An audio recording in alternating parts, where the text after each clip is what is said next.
ना ये का पगला गईलू हो। हम तो खुद रहिला बहु रहिया, हम तो खुद रहिला बहु रहिया, ये का पगला गईलू हो।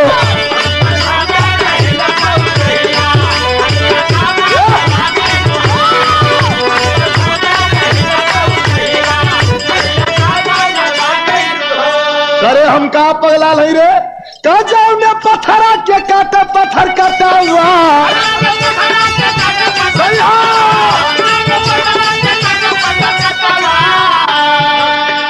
जब ने पत्थरा के काटे पत्थर काटा हुआ, सीला लोढ़ा बनवले हो। अरे सीला लोढ़ा बनवले हो। वही पत्थर का बनला महादेव बाबा, वही पत्थर का बनला महादेव बाबा। भंगिया कैसे कटी गई हो।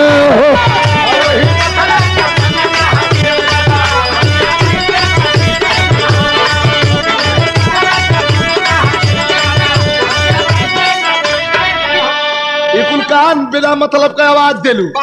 दूसरी लाइन समझावत बा, जवन पड़वा के खाली गऊ मैया,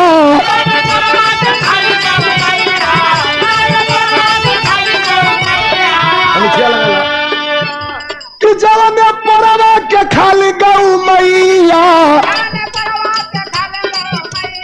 अरे जवन पड़वा के खाली गऊ मैया, दुधावा सबके पियावली हो। दुधावा सबके पियावली हो।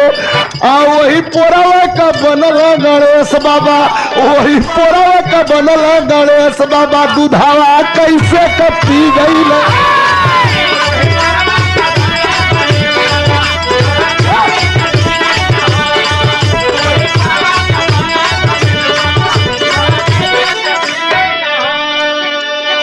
Subhash Singh cassette recording Singh music centre, तहसील के पास शकिया चंदौली। ये टीवी टेप रेडियो की मरम्मत भी होती है और बिक्री भी। 50 रुपया पुरस्कार भैया के हमारे प्रणाम हो, और 50 रुपया हमारे रवि प्रकाश चौबे जी की ओर से बहुत बहुत प्रणाम बा। के ठगुआ ठगुआ रहल बुद्धि कही। आवाज दो। गाजम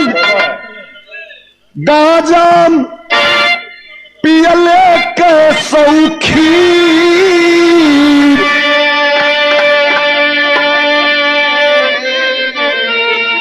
19 बरस उमरिया,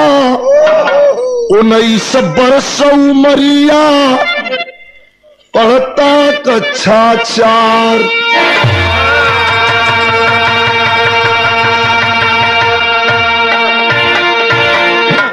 कहानी कुल बड़ा बढ़िया बढ़िया सुनला लोगन। कहियो हमरे घरे ही गल रहना, कौनो हमार नौकरवा रहल, तब पूरी लइकवा रहल। अच्छा अच्छा, तो बदलल कर। अच्छा, इन्हों के घर वाली बता नहीं जाएगा सवेरे सवेरे का। हम ना बता इनके भैया का लइका कि केकर गईली इनके केहन, तो कुछ लटपटा के बोलला, ए भैया तहाँ ते आओ तू ता ताम हाँ, यही तरह बोलला। लड़का ऐसा न कुछ बोलबा करला, कुछ पहुंचली तब भेटाए लड़का। हमका करे बाबू का हलवा का तता पाल दी। हमका जिया जी, हमका तोर सुरेंद्र भाई हम कहते के तोदत हुआ, मतलब के खोजत हुआ, लेकिन ओकरे कह का लहजा ऐसा को जबनिया लटपटा कहते थे तोदत हुआ। बाबा का बोल छोरे कहता के तोदत हुआ। हमका तोर चाची ततियो के तो हुआ। अब हमार जीव बड़ा, हम गमछाए मुहे में लगा ले। हमका यार तो बड़ा पटांग बोलो था, क्यों सुने ना यार। हम कह रहे तू चुप रहो, कह नहीं कि सही बतावा कि ताता के तोदत हुआ कि टाटी के तोदत। हम चुप रहो, हम क्या हूं क्या ना है। आज इलाज में पर आपका कि तब आवा लिया के गए हीरा भाई हम बगलिया में कवि जी उन्हीं के घरे ही बैठल रहा कताता बना हो हीरा भाई कहना हाँ रे क्या बैठल हुआ आगे आगे पजरे खड़ा भल तो कहता हो तू आके यहाँ तब्बत है बैठल रहा भी नहीं था तो के टहा टहा तो डालो सिकंदर को तत्ती को तो डालो वही तत्ती को तो डालो तोदा हीरा भाई के घरे तोदा तो के लड़का हुआ लटपटा जला जबान है छोड़ा फिर बात मेरे आगे मत कहानी खिस्सा कहले ऐसा तो हम कहत रही रात भर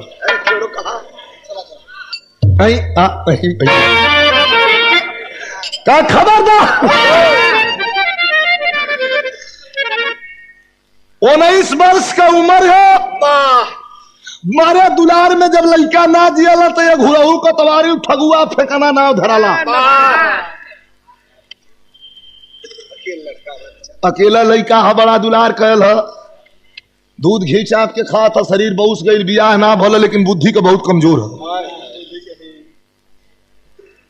ऐसा ना बेकूफन बुद्धि बेबुद्धि वालन एक लाइन हम सेट के लिए बुल्लू गुरु वाली तर्ज लग गई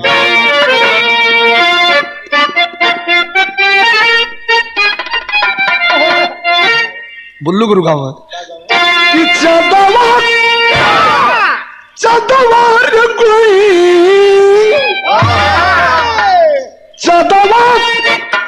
चदनिया से प्यार मांगला अरे हाय उधार मांगला बेकरार मांगला अंगनैया में बुला अनार मांगला अंगनैया में बुला अनार मांगला मिश्री का रसई बोलिया रे बोलिया रे बोलिया रे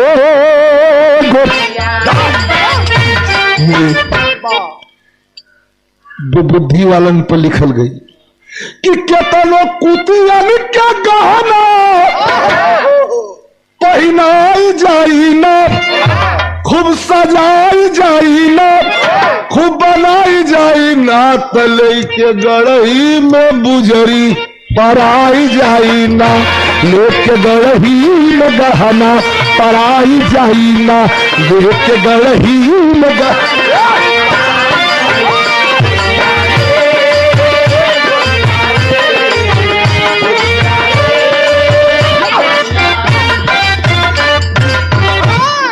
कांड शुरू हो ढेर तकलीफ ना दे 10-15 मिनट लेकिन आखिरी मजा आ जाएगी कभी 4 में से 3 में पढ़न लागे छल्ला छल्ला कुत्ती छल्ला लगे दादरा का कभी 4 में से 3 में पढ़न लागे पूछा सवाल मास्टर साहब तब लड़न लागे मारे डरन कौनो मास्टर उसे कुछ पूछे ना एक दिन मास्टर साहब प्रश्न किए हंसकर 4 या 4 जोड़ा बोलल ठगुआ कसकर एक दिन मास्टर जी सवाल करें कि बच्चों कापी खोल लो तो लड़का अपन ई सरवा दिन भर पर गिरा के अपन पटरिये पोतत रह जब वह से मास्टर जी में तो पोतत मिले कह कर एक दिन भर में कुछ लिखल है कि तब पोतत मिले तो कह कि तब तो से मतलब लोग पटा गया कि यहाँ तो हमन मारू दे 2-4 बिहाया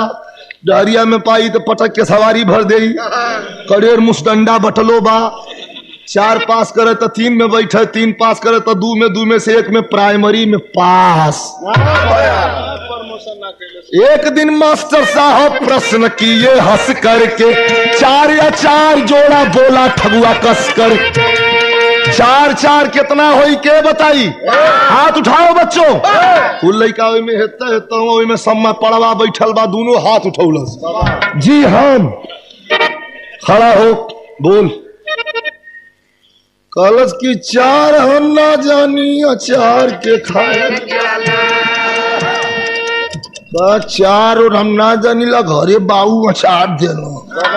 अच्छा सारे अरे गरिए तोरी नानी के मास्टर जी कहना पता नहीं तो सारे मारी जरूर कहे कि चार हम ना जानी या वो हर का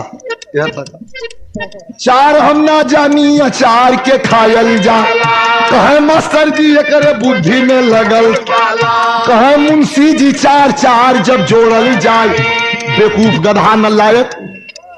कहे मास्टर जी चार चार जब जोड़ल कहे ठगुआ की इनके डहरी में तोड़ल जाए मास्टर जी समझावत हुआ कि न लायक बेवकूफ चार चार जब जोड़ल जाए एक लड़का से कहता कि चलिए डहर में तो धोके इनके तोड़ल हुए खफा तब मास्टर साहब नाम काट दिए हुए खफा तब मास्टर साहब नाम काट दिए रो ठगुआ में स्कूल वाले छाप दिए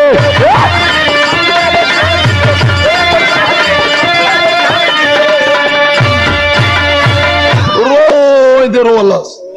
कह रे बड़ा तू दुख में बड़ा हो काहे रोत हुआ हो देवरी जोर से अरे भैया बतावा बाबू का बताई रे नहीं बतावा लाल बतावा का कहीं लंगुआ कट गल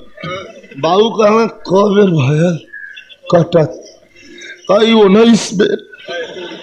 कहा भाई हमार करेजा पत्थर का होगल बात तुम्हारे हाथ जोड़ से तो ही हमारे बाबू रे अपन नाम कटवाला मत पड़ा कहीं एक बार उरी लिखाई देते भाई एक दुई मास्टर बचल हो इन्होंने के मार ले बस कटवा तो सारे पढ़ाए जाले कि मास्टर के कूटे जाले तो ना लिखाई तोर बियाह हुई छटक के खराब हो बियाह के नाम पर उंगली फोड़ दलस काहे जानत हुआ डहरिया में जाए तो तत्काल लइकवन से पूछा करे भाई करे बियाह होला त का होला तेहतत लइका कह कि चुप है बियाह होला तो मेहरारू आवेले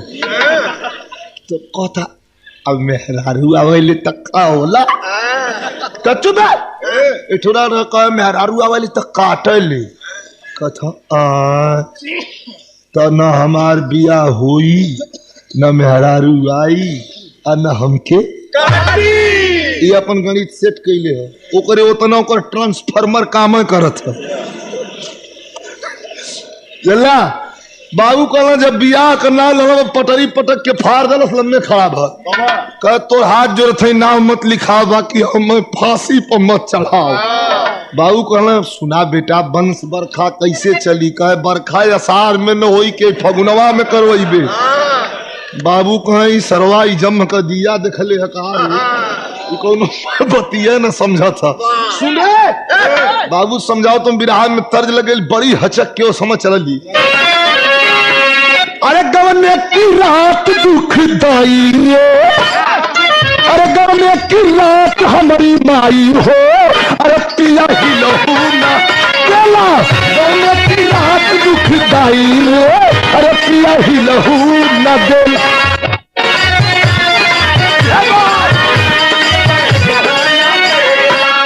बाबू का हालन हो रसाई हो अरे बाबू का हालन हो रसाई हो आओ ठगुआ के साधु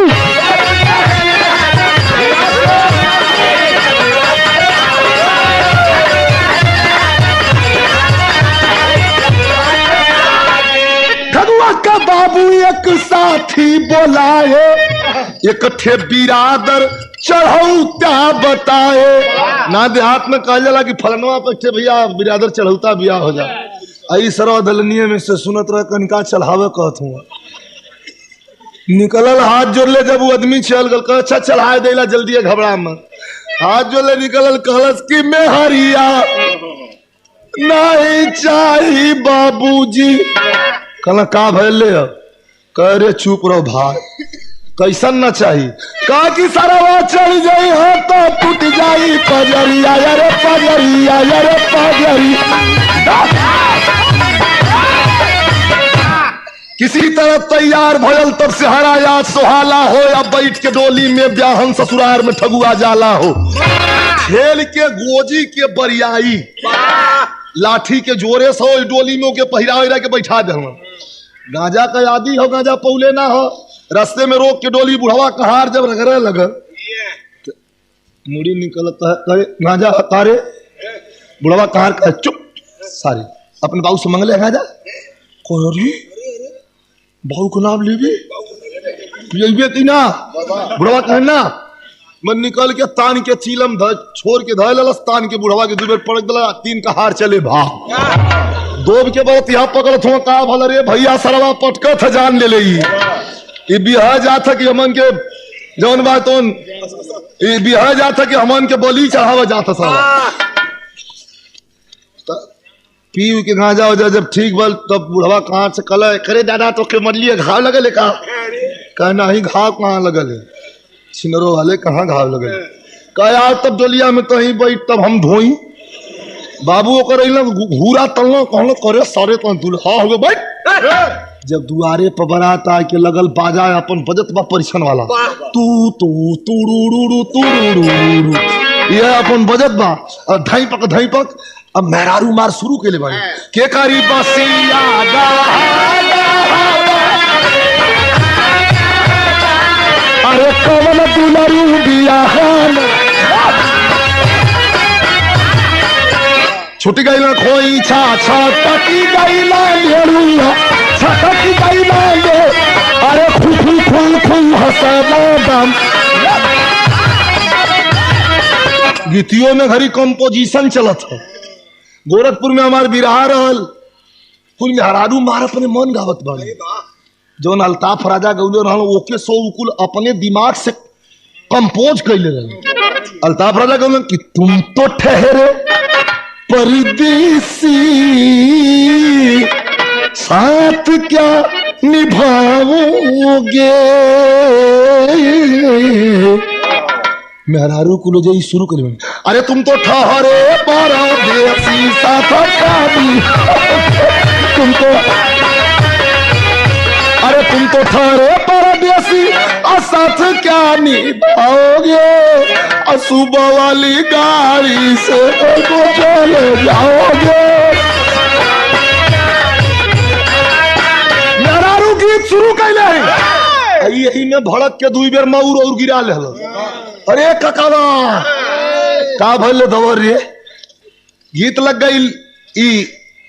बसंत के मौसम का गीत हो बेलवैया कहा ले अरे तोरा नैना कटार गड़ी गड़ी जाला हिया अरे तोरा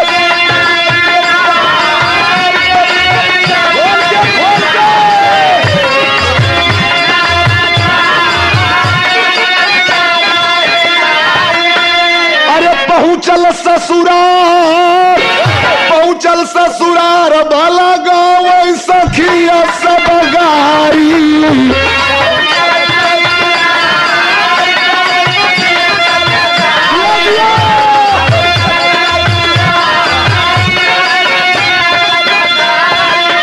मेहरारू गीत गारी शुरू कर ले दोनों ओर से लाठी लगा के वही डोली में दो बल है केहू से कूद के भागे ना तौले वही में मेहरुआ कुल परिचय आवे तो दही गुड़ लगावे नहीं कौनो कौनो जौन हक पद लगाला यहाँ लगे है हमार बिया तनी कड़ेर भैले पतनी तनी दाढ़ी मोछा गई भैल तो एक ठौरी कहा कि दुल्हावा के जना था गोड़वा लंगड़ है कहा हम कल हाँ तनी लंगड़ो हम चलबे करीला बस निकल के अब परिचय ना बोल बस निकल के कार में से बहरे खड़ा हो गई भाई बचपन से जमीन में रह गवैया आदमी हम कहले हाँ कहो चल के दिखावा तो नवनिया रहल मजाक करत रहल मेरा कहा का तुम बोले लो अब हम कहली सरवा सकीना ना हम सो अंगड़ जानत थे तकली कवि जी कहा हाँ हाँ गायन चल के दिखा दा अब चल के दिखावे लगली थोड़ी कहा लड़की का करम तो फूट गल हम का लड़कों का टूटल है तौले ठगुआ बैठल बा रुपया मिलल ठोरी लिया के 10 रुपया धय के दही जब हेपर लगौल तो कथारी रुपया तो ठीक है दैया मुहवा में जाई कि लीलरा खाई मेरा रू मुंह तोप के हंसत है बहुत मजा किया लगत हूँ और ना जानत है कि एकर कनेक्शन है तना है तोले रुपया मिलल तब हौसल बागवरवा तोले कपड़ा पर सास जी घूमवली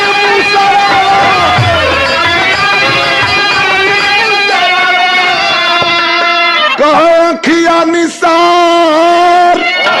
सास जी जब लेके मूसर ऊपर जब एक बेर परिछली है तो कहता वही टोली में से अब वो मार तोप के मुंह खुकू खुकू हंसते हैं बाबू बड़ा बहुत मजा किया लगा था उनके ना पता है कि इनका कटआउट ऐसा ना अरे भल दिया आगे का भल तैयारी पहुंचल कोहबर में ता मंगल गाओ सखी गीत लहराई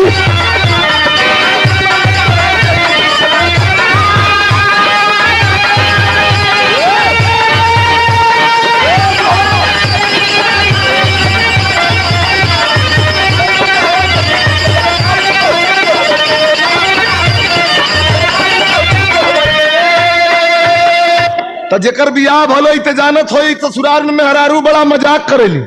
एक ठौरी लिया के लोढ़ा रख देलस आगे कल आई तुहार पुरखा पुरनिया हुआ इनका गोड़ पड़ा जौन चलाक दुल्हा होला तो लाते से टारलन आगे चल जाला जौन मूर्धनी ख होला उठा के 5 बेर गोड़ पर तब वही पर मेहरारू हंसै ठगुआ के आगे यह समस्या आ गई तब लोढ़ा रखला से एक सखी कहा कि पांव पूजा हर सही है हो और ठगुआ धैलस पाकिट में ये हमारे घरे पूजई है हो और अगर न पूजा हो इनका तो चटनी रोज पिसई है। अच्छा तो लड़मकवन के कहीं कहीं तुक बैठ जाला बड़ा नीक एकर तुक बैठा था कहा कि हम काहे के गोड़ परी अब इनकी विश्वास हो गल कि खाली मजाक कर दुल्हा अतौले ये भैया निकाल कुर्ता निकल सोचा था काटी भर दे बुजरी चुटरिया सोचा ध्यान लगाई कुर्ता निकाल के झाड़ के ध दलस पैजामा निकाल के झाड़ के ध दलस गंजी निकाल के झाड़ के ध दलस जब ने कर पर हाथ लगाई हो डोरी खोल के हथरा पर चकरा के खड़ा हो गल कहे बतावा लोगन जैबू की झाड़ दे अब तो मेहरा रुकुल ही दुआरी पर मुंह माइल की दोगलवा धक दे खोल न दे जैबू लोग की झाड़ दे तौले 1 2 3 बोला था धक दे खोल दे मेहरिया नहीं चाहिए बाबूजी भागा सकी सलाह देखली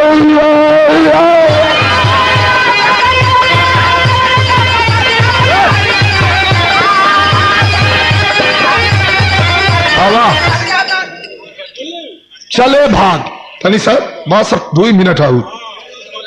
भयल का यार सास सरजली उल्टा कुर्ता उल्टा पैजामा पहन के तैयार हवा लोग तैयार है तो सास सराज समा झावट